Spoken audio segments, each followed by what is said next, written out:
Gentlemen, may I have your attention, please?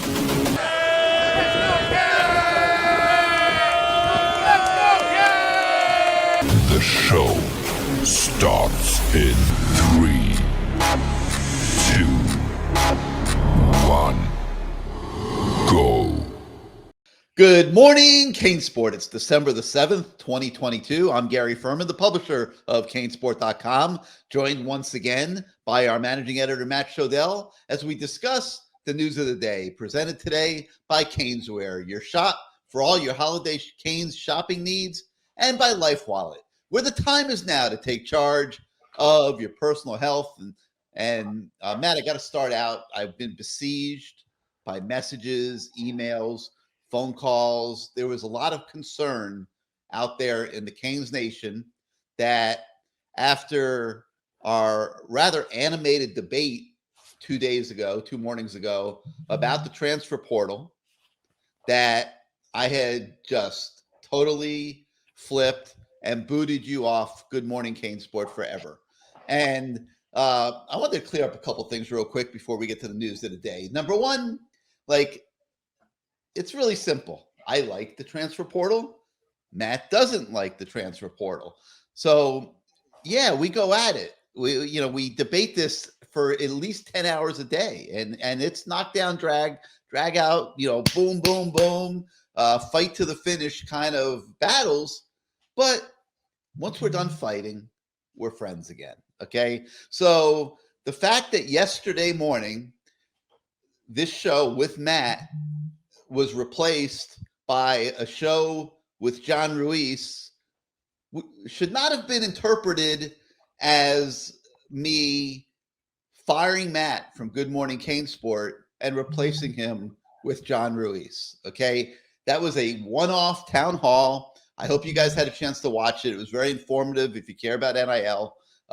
And we found out, a lot of things about the future and what Life Wallet has planned, the longevity, the fact that John Ruiz plans to be doing this for many, many, many years, that he thinks the collectives are going to go out of business, which they might. And that would make Matt Shodell very happy, of course. But there's no way I would ever boot Matt from this show. So for the hundreds of you that have pounded me with emails and messages in the last couple of days, I just wanted to put your minds at ease. You will be able to get your morning fix of Matt Shodell for at least the next 10, 15, 20 years. He will be on this show as long as John Ruiz keeps doing NIL deals. Because if John Ruiz ever stops doing NIL deals, the Miami football program will come crashing down. You guys will not want to watch our show. You won't want to subscribe to our website. And Matt and I will be at retirement homes at that point. So I just wanted to clear that up as we begin the news of the day. And all right, so Matt, the news of the day, of course, begins with the transfer portal. What else is there to talk about right now? It's captivating college football. Let's see, who went into the transfer portal since we last met a couple days ago? Jalen Knighton went into the portal. There was one other one that went into the portal. Avante. We knew Avante was going into the portal. Brinson, Daryl Jackson. The Daryl Jackson one is one I want to talk about. But yeah, man, it's like it just keeps going like we told you guys it would. And we've got a few that have been wanting to challenge on the message boards at CaneSport.com. The fact that I said that I thought 35 to 40, as many as 40, which I still believe, Miami Hurricanes could end up in the transfer portal. And what are we at now, Matt? About 29, 30 at this point? Well, if you include the graduating seniors, 25. No. I'm talking about the transfer. I'm talking about okay, wait a minute. Yeah, it's more than 25. It was 25 before this latest wave. I think it's now 16 have left. Okay. 9 graduated. 10 graduated. No, 9 because Jacob Lichtenstein is trying to come back. Okay, so 16 and 9 plus 1, so 16. So right now they have 26 spots, and you added Brinson to the portal list today. Yeah, and Tyreek might still leave. So until we know that. Wait, you've got Daryl Jackson on that list. Yeah, all these guys that have come the last couple of days. Blades, Brinson, Dunson, Franklin, Frierson, Jalen Harrell, Alan Hay, Avery Huff, Darrell Jackson, Jalen Knighton, Peyton Matocha, Elijah Roberts, Keontre Smith, Keyshawn Washington, and Avante Williams. That adds up to that. Okay, so right now we're sitting at 26 spots or 27 spots? Well, there was one left over, right? One left over, 9, 10, and then 16. And 25 are gone. So you have 26 open spots, plus Tyreek might leave, which would be 27. Yeah. And then there's still going to be a lot more. I mean, heck, we had 3 yesterday, I think, that went in the portal. So this is going to continue, and we're going to see more guys in the portal. I still think we're getting to that 35 to 40 number. And right now they're sitting, I believe, at 21 high school signees. So right now, as we sit here today, they have room for 5 transfers. Okay, that number is going to go up, and there will be more. But I am going to put a qualifier, Matt, on what I've been saying about this. And so far, there is not a ton of impact talent in the transfer portal. And the Canes are very actively going after the offensive lineman at Alabama, Cohen, and they're picking and choosing some other guys to offer and go after, but other schools are going after these guys too. It's not like Miami is going to just get to pick whoever they want in the transfer portal. I mean, they will prioritize the guys they want. They have plenty of money sitting behind the scenes in NIL stash that players know they can tap into if they come to Miami. But there's not a ton, Matt. At least I haven't seen it. You can tell me if you have a ton of impact talent right now in the transfer portal, which supports, I'm going to get on my sword and say it, supports your case of not relying on the transfer portal. There is talent in the transfer portal. It's just Miami. These aren't guys that are going to Miami. There's some really good quarterbacks. Miami doesn't need a quarterback because Tyler says he's coming back. There's some really good offensive linemen, defensive linemen. We don't know if they're going to come to Miami or not, but there's plenty of really good talent. There's starters leaving from programs that are really good programs. So there's plenty of talent out there. But the reason the portal sucks is because fans grew up used to rooting for players that they'd follow throughout their college careers. It's sort of neat to see a high school recruit get recruited, go to the school he always dreamed of playing for, hypothetically, having a 3 to 5 year career really successful there, not having a player go for 1 year or 2 years and he's gone, not having 20 to 30 guys leave every year or whatever it's going to be from here on out, for various programs. So, if you ask me, would I rather get rid of the transfer portal or go stone crabbing every weekend? I'd rather go stone crabbing, but getting rid of the transfer portal is a close second. Oh my God. Oh God. Well, I don't think you're getting rid of it anytime soon. That's for sure. But it's not good for fans. It's just, that's the reason I don't like it. It's great for the players to make money and to have a chance to get NIL, which is great. What I don't like about it is I think it's bad for fans. I think ultimately, if it's bad for fans, it's bad for the sport, because if fans get fed up with the system, if fans decide to not go to games anymore, to not watch games anymore, ultimately that destroys college football, because viewership is the predication for big money being thrown at different conferences by the TV stations. And that trickles down. It just trickles all the way down. So it's almost like the opposite of inflation. If you have deflation in the viewership, it's not going to be very good for the bottom line for anybody in college football. And that's an effect right now of the portal. They have to figure out what to do about it, because you can already tell on our message boards, fans are not happy with some of the things they see going on out there. And really, it's been 36 hours, 48 hours, whatever it is, since the portal opened. There's still going to be a lot more people that are going in the portal over these next 43 days. I think whatever it is, over 600 people, 700 people, whatever it is, are already in there. But a lot of these guys are waiting to see, almost like in the NFL draft, like how many guys at my position are out there that are really good. If I go out there, what can I get? I talked to a guy who's helping a big-time player the other day, 2 days ago, right when the portal opened, and he said they're still trying to figure out if they're going to go in the portal or not, because they're seeing what offers are out there. I guarantee you this isn't just a one-off. There's a lot of guys that are in that situation where their handlers are fielding offers and trying to figure out, do we go in the portal or not? Because if that particular team that player is on, or whoever players it is that are on, don't match those offers with their, conglomerates or whatever you want to call them, then that player will very well wind up in the portal. So this is really, honestly, I think still the tip of the iceberg in terms of the portal. I think after signing day, you're going to see a lot of holes on a lot of teams that are going to be filled when these teams, conglomerates, the John Ruizes of the world say, I'm going to help my program. They didn't get a running back, for instance. Like, let's say Mark Fletcher and Christopher Johnson don't come. All of a sudden, there's a market for Miami. We need a really top line transfer portal running back. If John Ruiz wants to find one, he can. All it takes is calling an agent, which every running back in the country has, if they're any good. Call the agent. Hey, what would it take to get your player to come here? That's not illegal. It's ridiculous, but It's not illegal, and that's the problem. So as it pertains to Miami, you had 21 guys going to the portal last year. You've already got 16 in there this year, and we know that it's going to go higher.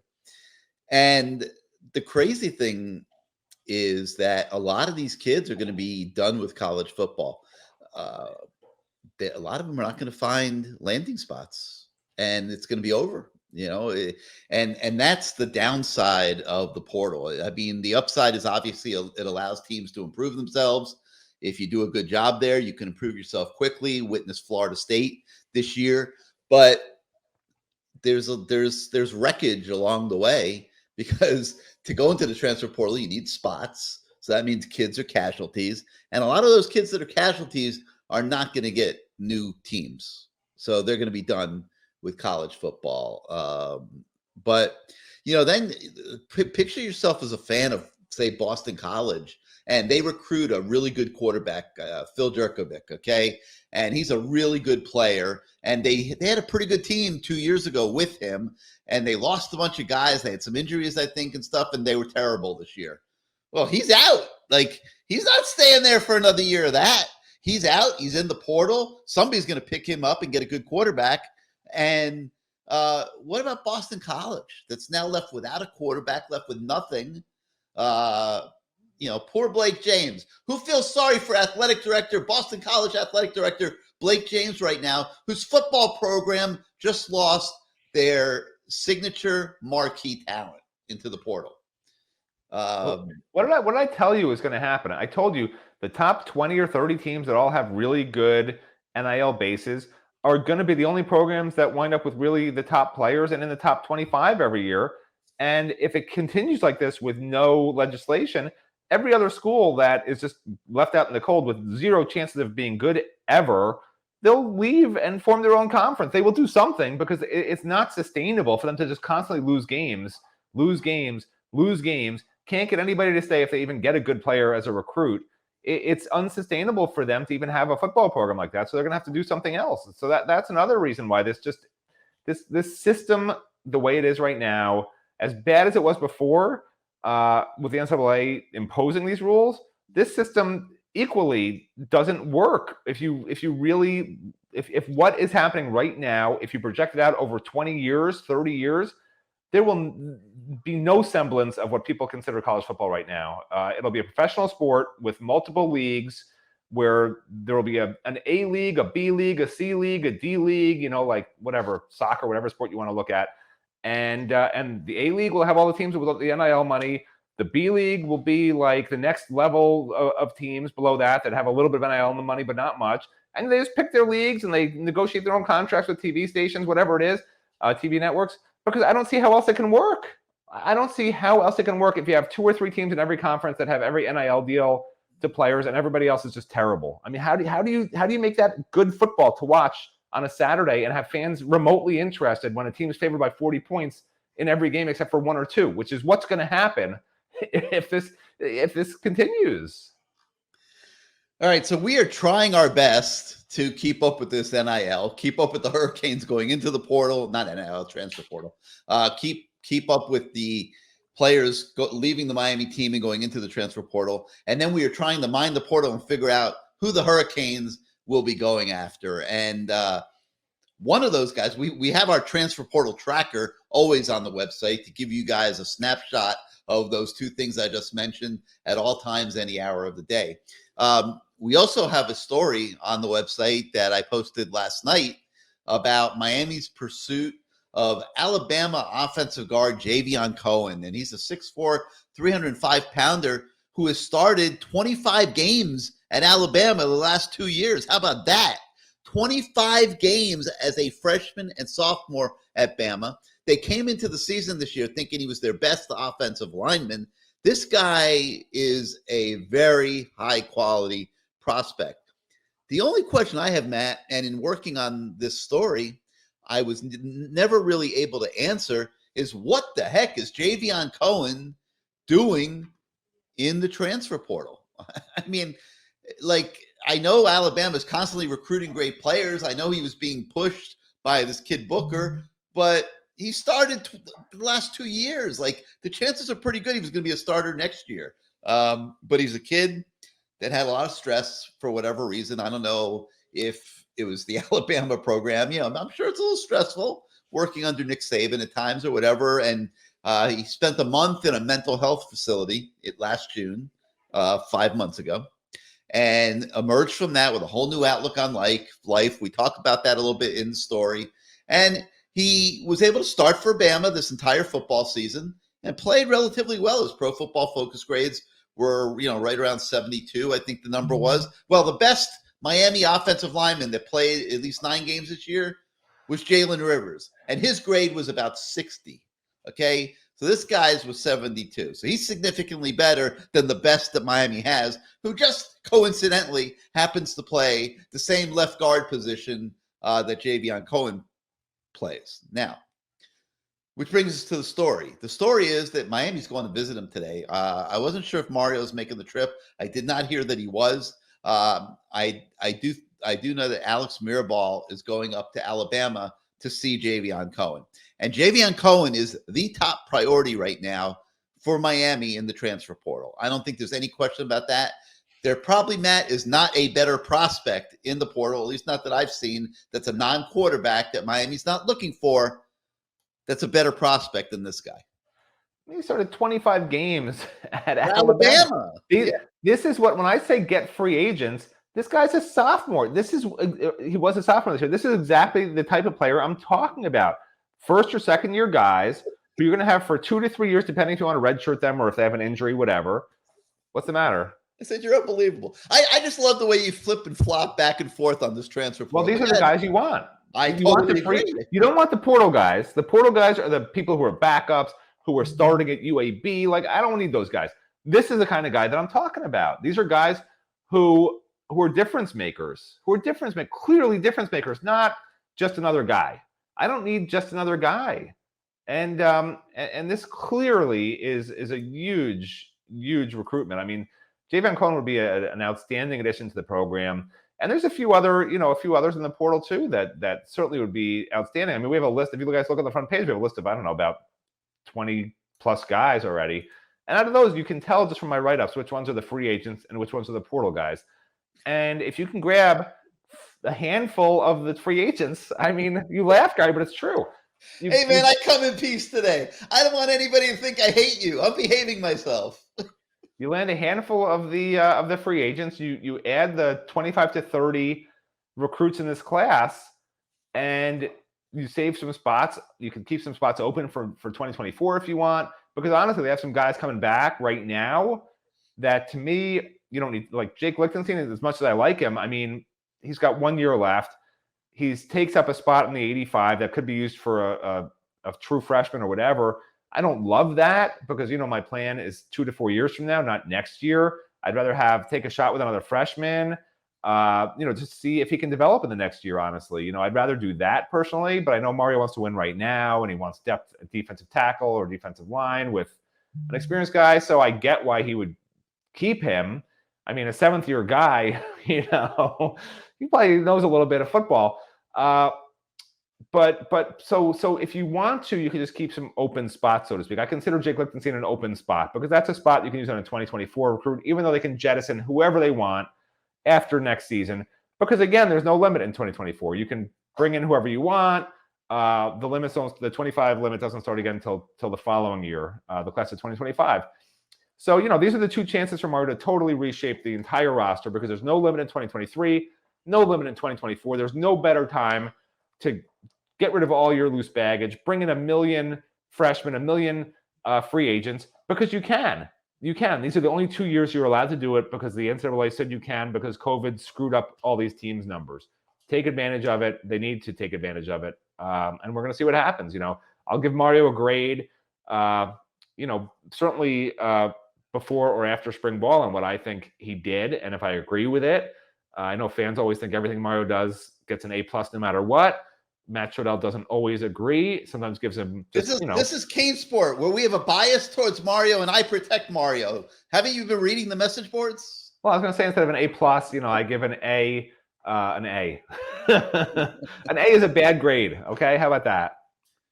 I'm warming up to you, Shodell. You're doing much better this morning. You've come more towards the center on this transfer portal thing. I'm very impressed. In fact, you know what I'm going to do?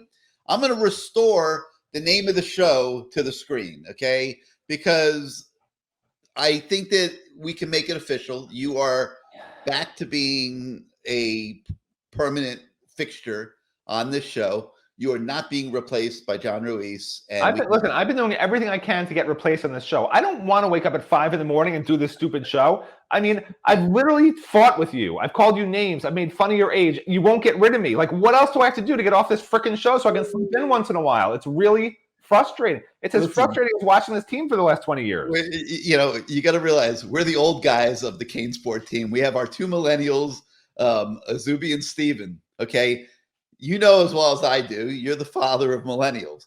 They don't wake up at 5 a.m., okay? If they're up at 5 a.m., it's because they were out partying the whole night the night before, okay? So, we might be able to twist their arm and get them on this show occasionally, but it's not going to be on an every morning basis. I mean, the show must go on, okay? And we have to carry the show because people want to hear about the news of the day. They're obviously very engaged in the news of the day, and we have a duty to deliver it. So that's why you must be part of the show. Let me ask you a question, Gary. John Ruiz, he's up at 5 a.m., by the way. Let me ask you a question, since you've been around since the early 1800s. If this system, this transfer system, was in place in 2001, 2002, how many of those players do you think would have stayed? Could anybody have afforded to keep all those 2001 players on that team from the prior year in 2000? That's a great point. They would have probably lost 10 to 15 starters after that 2000 season. You would have needed a lot of John Ruiz's. And that's what, Miami fans who say, oh, transfer portal, stop talking about it. They don't understand. You don't understand the ramifications of it that you'll never see, because you can't see what didn't happen. But if there was some way to go into the alternate reality, the alternate universe, put this in place in the year 1996, 1995, Miami would have really struggled to keep its top talent, even if there was a guy like John Ruiz at that time, just because that's the nature of the beast. And you see Alabama, losing its top offensive lineman. You see programs losing their top quarterbacks. That would have happened to the Miami Hurricanes in 2000, and fans would have freaked. Okay, it would have, but there was too many great players on that team for anybody to have afforded in the NIL era. They would have gone into the portal and made a lot of money, and that's great for them, not great for the fans, not great for the program. But now that Miami's at the bottom trying to work its way up, it seems like it's a good thing for Miami, right? But if Miami gets back to the top, if Miami, once Miami starts stacking talent, which we think they will, and once they're at that national championship level, NIL's going to come back and haunt us. Because if Mario stacks 5-star talent on top of 5-star talent, the 5-star backups will be getting offers as free agents, basically, after their first year at Miami, just to go somewhere else. And I don't know if one person has enough money to pay a guy who a conglomerate of people at some other school is gonna want to take. And I don't understand what John Ruiz is talking about, how they're going to go out of business. These conglomerates that are being built at the Floridas and other places, they're soliciting money from fans. Like they're saying, if you pay $9.99 a year, we'll have $20 million, because they have a huge fan base compared to Miami. And if it comes down to fans contributing to these I call them conglomerates. If it comes down to fans contributing, Miami is going to be on the outside looking in all over again. So I don't know why John Ruiz thinks they're going to go bankrupt. What needs to happen is it needs to be legislated. The way to get rid of them is legislation. If it continues, Miami cannot compete simply because if it becomes booster based, Miami doesn't have enough boosters as a small private university. So I'm hoping there will be some legislation to even the playing field, because that scares the heck out of me as a guy who wants Miami to do well just to cover a winning team for once. That worries me a lot. I mean, the collectives are just giving money away. I mean, and I mean, ultimately, you got to think there's going to be some reform of that. I mean, John Ruiz is at least trying to engage in marketing services with these players. And one of the things that was interesting that he revealed in our town hall last night, he has to send letters to these guys that aren't honoring their contracts. Because a lot of these players think that NIL is woohoo, just hand me money, hand me money. No. You got to perform a service for that money if you're dealing with Life Wallet or you're dealing with. I mean, look, first of all, dealing with CaneSport, right? First of all, it wasn't a town hall; it was a spa day. For some reason, he was in front of his waterfall. But the truth is, the NCAA there was apparently like an electrical grounding problem at his house that was creating static on the internet connection that was like screwing up our audio. And anybody who's watching last night live, I apologize for that. I went back and tried to clean it up so you guys could watch that on the video on demand and you could hear him much better. But there is static in the background, and that wasn't ideal. But certainly wasn't the plan. But things nobody cares about your grounding scientific base. It wasn't mine. It was at the palatial estate of John Ruiz. Yeah, but nobody needs the details. Okay, what I'm trying to say is all that money can't buy good wiring underground. Everything the NCAA is trying to do right now, it's fairly obvious to anybody, is they just want to avoid getting sued. They don't want to have to pay to defend themselves. They don't want to lose major cases. It's a black eye for everybody. So there needs to be legislation almost at the government level, at the state level, something like that, because the NCAA is turning a blind eye to these collectives, conglomerates, whatever you want to call it. They don't want to deal with them. And I don't know how you get rid of them without legislation, because they're trying to operate in that gray area, that whatever, 401c, 803b, I don't know what you call it. I'm not a lawyer, but it's something with a letter and 3 numbers in front of it, okay? And whatever it is, it's that gray area where by the letter of the law, they can exist. And I don't see why, again, I don't understand why John Ruiz says they're going to go bankrupt. I don't understand that. It doesn't make any sense why they would ever run out of money. Well, he just doesn't see how they're going to be able to keep raising this money every year to give away to players. Like, but it's from fans. Like what Miami fan right now? If Miami, if some Miami conglomerate sent out a mailer tomorrow, Miami has a collective doing that. Right. So if you send out to every single fan on the ticket list, whatever, donate $100. Donate $10 so we can have a national championship team. Every fan is going to send in $10. But $10 doesn't do anything. If you got every season ticket holder, correct, it won't do anything at Miami. At the University of Florida, that adds up to $100 million. That's the problem. Is the booster base isn't enough at a private school like Miami, whereas University of Florida doesn't have anywhere close to the budget Miami has, not even close, because of one person. Yeah, I agree. Yeah, but what I'm trying to say is that's why I gave him your spot yesterday and did a town hall with him. He is saving the Miami Athletic Department. But you're not looking. He is the most influential person at the University of Miami. Yes, but you're looking at 1 year. I'm trying to be forward looking, and I imagine these collectives are going to get their act together and work in conjunction illegally with these schools to get email lists. And there will be a time in the next couple of years where every single ticket holder at the University of Florida gets an email. We are putting together a championship program. We have a collective. Please donate. Here's our GoFundMe page, whatever the hell they want to call it.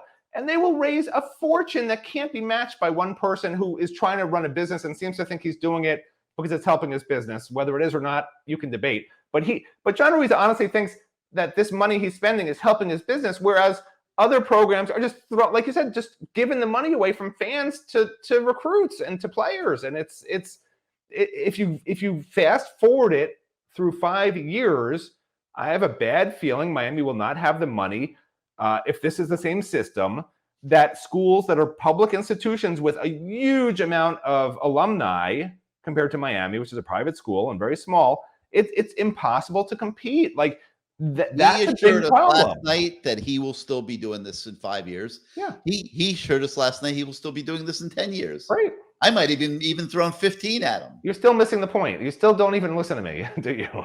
Of course I listened to you.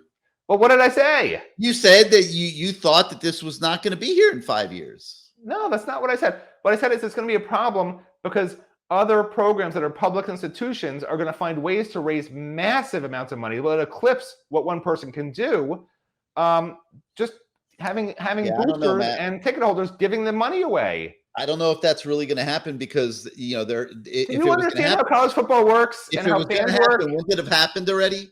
All these schools, they're all scrambling to pay these NIL deals. They don't have the money. Right, that's a great point, but I think they're still trying to iron out what they're allowed to do because right now they aren't sure that they're allowed to actually get a list from the University of. Let's just use Florida as an example. Are they really allowed as a collective to call up the University of Florida? Hey, can we get your ticket list for every single season ticket holder? Yeah. I don't think so. Or can we there's a lawyer out there Gators to contribute to the collective instead of the Bull Gators? Well, if they find a way around it or they have a lawyer who finds out a way to do it, I mean, that's the tip of the iceberg. If they do that, if every single season ticket holder and booster at the University of Florida gets an email, please donate whatever you can. We are going to be winning the national championship. If it was Miami, everybody would be giving whatever they could. You know how much money they would raise? I mean, it would be insane. What happened to the Miami Athletic Department? You're talking about you could be talking about easily $100 million in 1 year if they did that at Florida. Okay, but what happens to the Miami Athletic Department if everybody starts writing checks to the Miami Collective instead of the University of Miami Athletic Department? Right. And they can't make budget. Well, it's a mess. I mean, you're not wrong. And I honestly, I don't understand why these collectives have not been sending out emails trying to get money from every season ticket holder. There's a reason why they're not. I guess they're not allowed to, but it's just a matter of time before, oops, did I hand you that floppy drive by accident? Oops, I dropped that floppy drive with 500,000 names and email addresses on the ground by accident. I don't know, but like we know. Look, there's a former Miami coach who I remember, it was a story about Dwayne Bowe, okay? And this is one of my favorite stories. And he ran into a coach from another school and he turned a corner in the hallway and he sees the coach handing money to Dwayne Bowe, but the Miami coach never even reported it because the other coach would have turned it in Miami. Like every school cheats. Every school was handing out bags of money to everybody else. And like nobody reported each other because everyone was doing it. And the second you report someone, you get reported and it's like a disaster. But now it's just legal. Like everything's legal. It doesn't matter anymore, you know? Like all the stories we heard about bags of cash and, you know, and who knows if it was true or not with Dwayne Bowe. I heard it from multiple people. I don't know if it was true or not. You could ask Dwayne, but like it's all just out in the open and it's allowed. And the money, the amounts of money, you can't even fit them in a bag. It has to be a truck now. It's trucks of money. All right. So as it pertains to the transfer portal, we've got that Javion Cohen story on the website today. We also have a story about Jalen Knighton and his departure as a Miami Hurricane. And then, of course, we always are updating our transfer portal tracker that you will always find on the website, which updates the portal action in both directions. There is more, obviously, for us to talk about today. But first, let's hear from our friends at LifeWallet. We here at LifeWallet take security very seriously.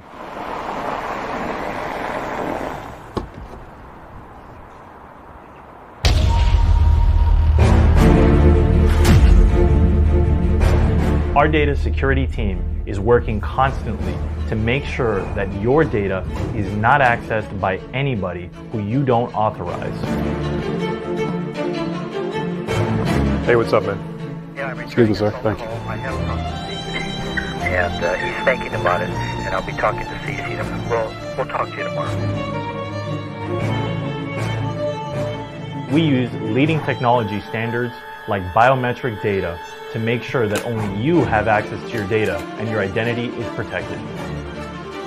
LifeWallet gives you access to your entire medical history and information at the touch of your finger, so that it can save you time and can save your life. Data transfer complete.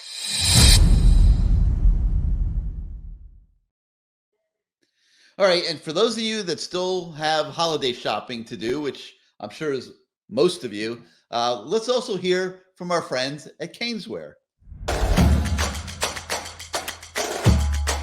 Welcome to CaneSport.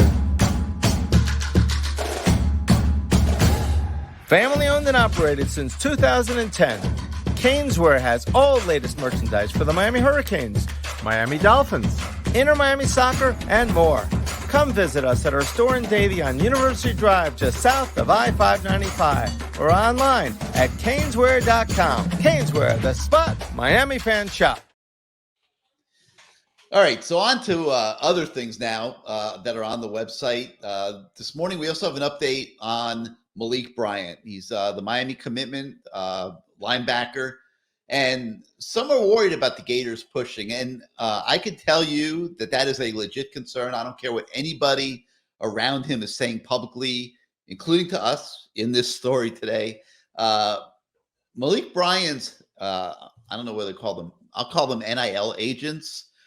As of a couple weeks ago, we're still actively pursuing the University of Florida.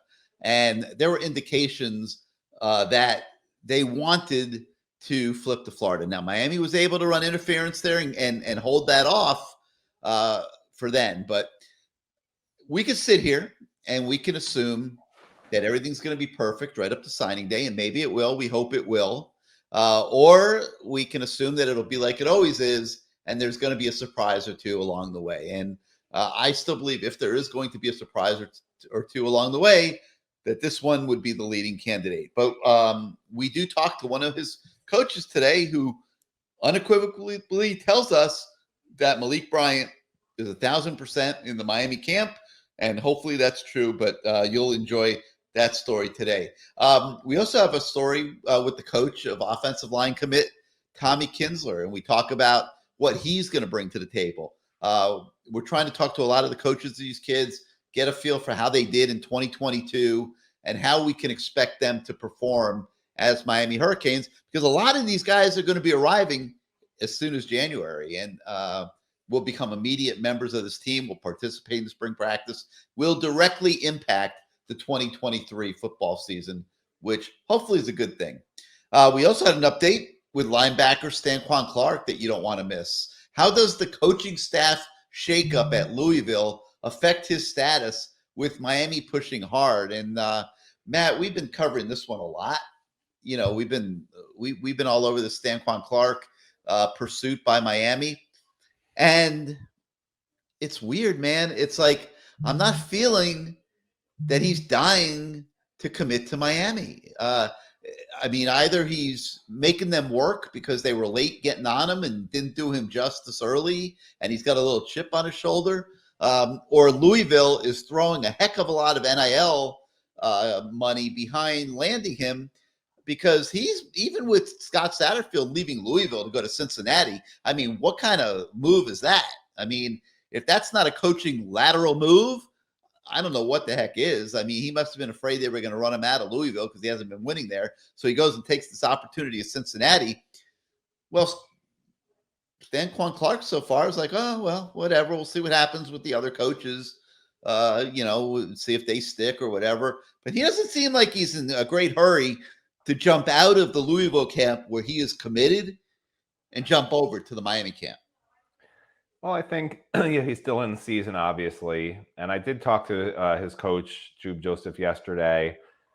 And you do get the sense, from what we had Zuby talk to Stanquan and I talked to the coach.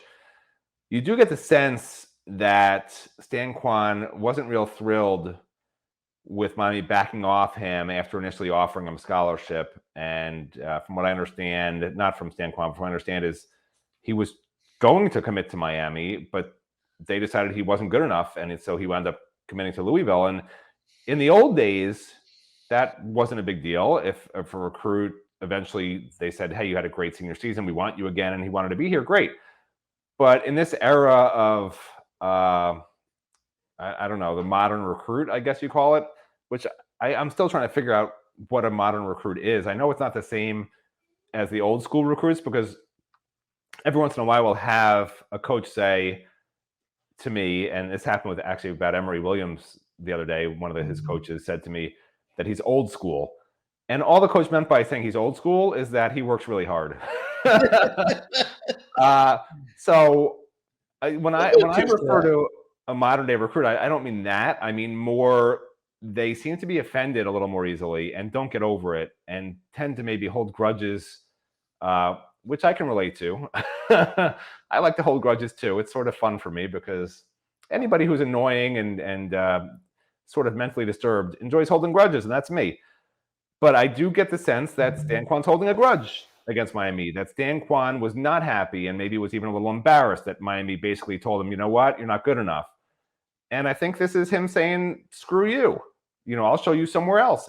And sometimes it's like when your girlfriend breaks up with you, or boyfriend, you know, depending on your persuasion, and then you sort of in your brain you move on. It takes a long time to get over it, maybe a month of just agonizing, and and then you get angry and you're screw them. What's wrong? There's nothing wrong with me. It's they're the problem. I don't like. It's hard to go back, is what you're saying. And then a month later, or 2 months later, in this case, they come back to you and they say, "I made a mistake. I'm still in love with you." Well, you've already in your mind said, "Screw them. I hate them. I'm in love with that person now," and it's very hard to switch that for the modern day recruit. It was like that guy in Bachelor in Paradise that I know your wife makes you watch, like my wife makes me watch it. Which guy? The guy with the girl. They all have girls. No, that's like saying that's like a black and white penguin. I can't remember that one. I can't remember the name, but she picked the other guy reluctantly, like her heart wasn't really into it. Oh, right. But she got peer pressured by the other guys and girls to pick that guy, and within a day she had buyer's remorse, and she dumped him. And then when flying across the country to go chase this guy that she had dumped 2 days earlier, the show producers followed her every step of the way. I'm sure they paid for a private jet because it made such great TV. And she got to his apartment and he wanted no part of her. And she was pretty cute. Like, you're like, wow, he's passing up on that, but he wanted no part of her for just the reason Matt's saying. And yes, that guy sitting there at that moment is where Stanquan Clark has been in this recruitment. The beauty queen is sitting right there. This is the Miami Hurricanes we're talking about. This is the U. Stanquan, you are a Miami guy. You have a chance to go play for the U. Are you going to really allow a chip on your shoulder because they screwed up when you were at Killian and they said, we didn't want you, and you went to Miami Central and on a much better team, you proved to be a much better player than you showed at Miami Killian, and now they want you again, and you got this beautiful, beautiful beauty queen over here, the Miami Hurricanes, that wants you now, man. She wants you, and you're going to say no to go to Louisville? Like, man, that's like saying, like, I'm going to the prom, and I could go with a 10, and I'm going to go with a 1 just out of spite. Okay, come on, Stanquan. You can't do that, man. They want you. They want you badly. You got a couple weeks here to come around, and man, like you just got to do it. You got to do it, bro. You got to do it, man. You got to do it. How's that, Matt? You agree? That was terrible. I wish I could have back the last 8 minutes of my life at this point. Listen, I'm in a good mood this morning. You're behaving yourself. You've come to the middle on our transfer portal debate, which I mean, first of all, who claps on a podcast? Nobody wants to see somebody going like this on a podcast. Did I clap? You clapped multiple times. No, I didn't even realize. It was almost, then it was. Maybe you just had like. No, I'm passionate about this. I do not. Listen, Stanquan Clark is a nice player. The Miami Hurricanes need to land him at this point. They need linebackers. I don't want to see him go to Louisville, Kentucky, and the University of Louisville. What does it matter? He'll be back here a year from now. Who cares? He'll just come back. He might. You're right. He might. Is Shamar Stewart in the portal? Is Shamar Stewart in the transfer portal yet? Nobody losing recruiting is gone forever. Because Shamar Stewart is one I do think will eventually be back. I would have bet it would have been this year, but so far I don't disagree. Again, the stuff, it all comes down to the big guys. It all comes down to NIL, and if there's not enough defensive ends in the portal, then the market for a guy like him goes up. Just like in the NFL draft, if there's only 2 good cornerbacks and there's a huge drop off, even though they might normally be a third rounder, they could sneak into the first round just because you need a cornerback. There's only 2 of them that are any good. That's what happens. It's supply and demand. I did take economics in college my first year, macro and micro, and I was terrible at both. The only thing I remember is the professor said, he said, let's say you have 1,000 cookies and you have 1,000 people. Each cookie is maybe $1. Everybody's hungry. They all want a cookie. Great.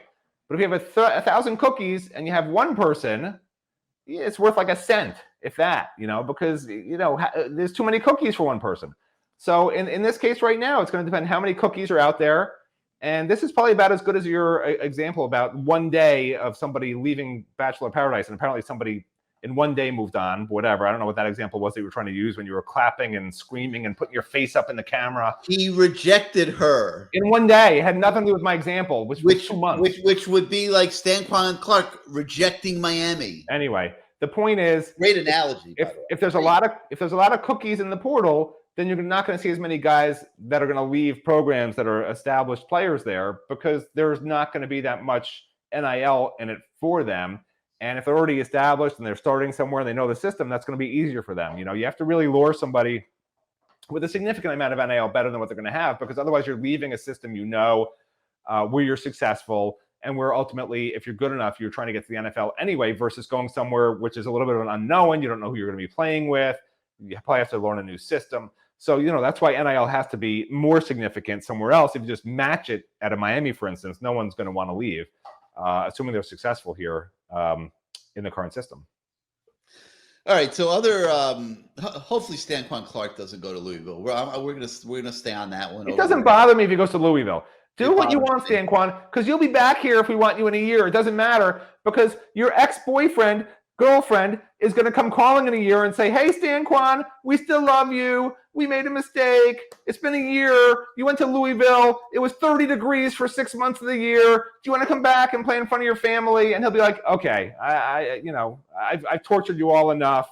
Let's get back together. And he'll be back here with his ex-girlfriend, ex-boyfriend, depending on your persuasion, and it'll all be good. So I'm not concerned either way. Come on, man. All right. Listen, this is actually a pretty funny one.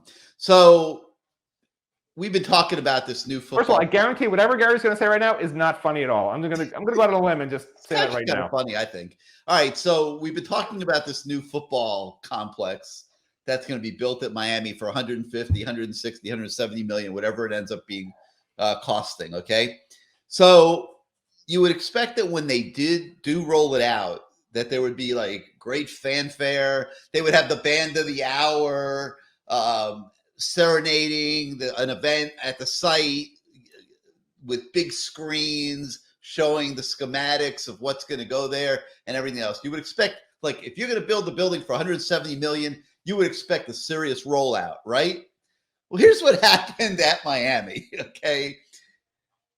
It leaked because they had to submit an application to the city of Coral Gables and to get permission to go ahead with this project, because they don't want to spend a whole lot of money getting ready to build this building if Coral Gables is going to tell them, no, you can't build it. Okay. So they got to go through this application process with the city of Coral Gables. Nobody has seen any of these plans yet or anything, but they had to include a lot of them in this application to try to get permission from the city to do this project. And part of that application was pictures, and they're public documents because it's part of a city government. And there are media entities that pour over every single one of these documents every day.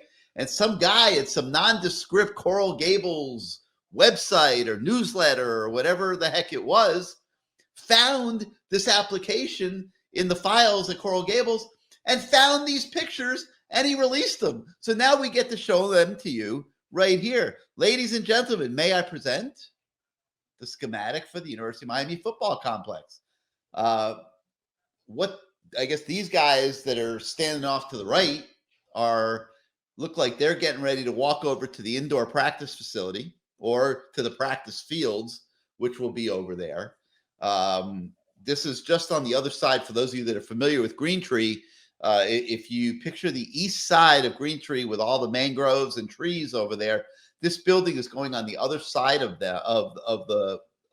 those trees over there, and then the players would technically walk out of the facility to go to the indoor or the practice field, which would be right there. So this is what they've come up with. I think that's Mario Cristobal up there. If you look in the upper right, I think that's Mario Cristobal up there overlooking the practice fields from his office. How about that? First of all, that's not Mario, because if it was, Aaron Feld would be right behind him, making sure it doesn't fall off. But it looks like Mario up there. And by the way, they didn't want me to tell you this, but they actually did have a grand unveiling 2 days ago. But you weren't invited because last time you went to one of these things, you ate all the hors d'oeuvres. So, but it was a really nice grand opening. There's going to be fantastic facilities, nice parking garage. It's going to be great. And here's a look from the other side. And yeah, you can see the parking garage on the right side. Is it just me, or is it annoying when they put cars and people in these fake drawings? Just show me the building. I don't need to see the fake stuff. I don't need cars and parked cars and all these weird people walking around. I don't understand why do they put those in these renderings? I don't know, but the thing that I got a kick out of was how the name of the building is blurred out in the middle there. Yeah. And that's because they obviously don't have a donor yet. And I wonder what that's going to cost somebody. No, you can zoom in on it. It says Florida Collective Center. No, I want it to be called the CaneSport Football Complex. I wish I could afford it. Good luck with that. Maybe it'll be called Life Wallet. Maybe it'll talk Ruiz into putting his name on that building, putting the Life Wallet name on this building, as opposed to a stadium at Tropical Park. But that's a whole nother story. But anyway, here's a glimpse for you guys of what this new football complex is going to look like. We have a story about that on the website today, and you can check that out. All right, that's going to do it for today for Good Morning CaneSport. We thank you so much for starting your day out with us. I hope you've enjoyed the peaceful atmosphere of this show now that Matt's back and he actually behaved himself for 51 minutes and 52 seconds now. You know what? I wish that you had a wire that was dunked under the waterfall so I couldn't hear your voice the whole freaking show, okay? That would have made this much better. Much better experience for everybody. Hey, man, you should be thanking your lucky stars for that, because if Ruiz had perfect audio on that show last night, he might be sitting in your chair today again. So I should be so lucky. But this way, you got to get up at 5 a.m. and you're back. How about that? Yeah, it's great. All right, so we thank you so much for starting out your morning with us. It means a lot to us. If you like this show, hit your subscribe button. Hit your like button. It helps us with the algorithms at YouTube, supposedly. They say it really does. And if you are not yet a subscriber to CaneSport.com, your subscriptions allow us to do what we do for you every single day of the week, month, and year. Very much appreciated. Those of you that have been with us for so long. And we still have a $10. We're still transitioning. You'll remember we left Rivals back in the summer and we transitioned to On3. We're still, transitioning here, so you could still get on the site till the start of next football season for $10. And that's a great deal. And, hope that if you're not a subscriber yet, you will come join our community. It's a lot of fun most of the time. Sometimes we have guys across the line, but most of the time it's a lot of fun there on our site, and we think you would enjoy it. So for Matt Shodell, I'm Gary Ferman. Thank you so much for joining us today. We'll see you tomorrow, everybody.